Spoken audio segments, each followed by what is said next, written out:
ডাক্তাররা এই কথাটা খুব কম বলে, কিন্তু এটা মেনে চললে আপনার কিন্তু অর্ধেক রোগই সারানো সম্ভব।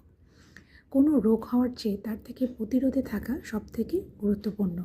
আপনার যদি নিয়মিত চেকআপের মধ্যে থাকেন তাহলে আপনার প্রেশার কন্ট্রোল থাকতে পারে, আপনার ডায়াবেটিস নিয়ন্ত্রণে থাকতে পারে।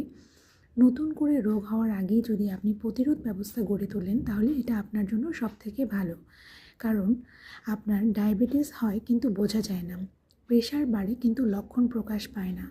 এই জন্য আপনাকে নিয়মিত চেকআপের মধ্যে আপনার জানতে হবে আপনার ডায়াবেটিসের সমস্যা আছে কিনা, আপনার প্রেশারের সমস্যা আছে কিনা। থাকলে আপনাকে দ্রুততম সময় সেটার ব্যবস্থা গ্রহণ করে আপনি কিন্তু ভালো থাকতে পারবেন। কিন্তু আপনি যদি অনিয়মিত চেকআপের মধ্যে থাকেন, আপনার যদি রোগ প্রকাশ পেতেই অনেকটা সময় চলে যায় এবং রোগের অনেক পরের স্টেজে ধরা পড়ে, সেক্ষেত্রে কিন্তু আপনার রোগ সারানোটা কঠিন হয়ে যায় এবং সেক্ষেত্রে আপনাকে ভুগতেও হয় বেশি সময়।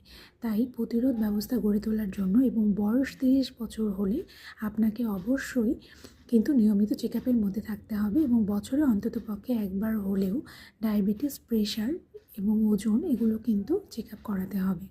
এই ছোটো ছোটো টিপস পেতে আমার চ্যানেলটি সাবস্ক্রাইব করুন।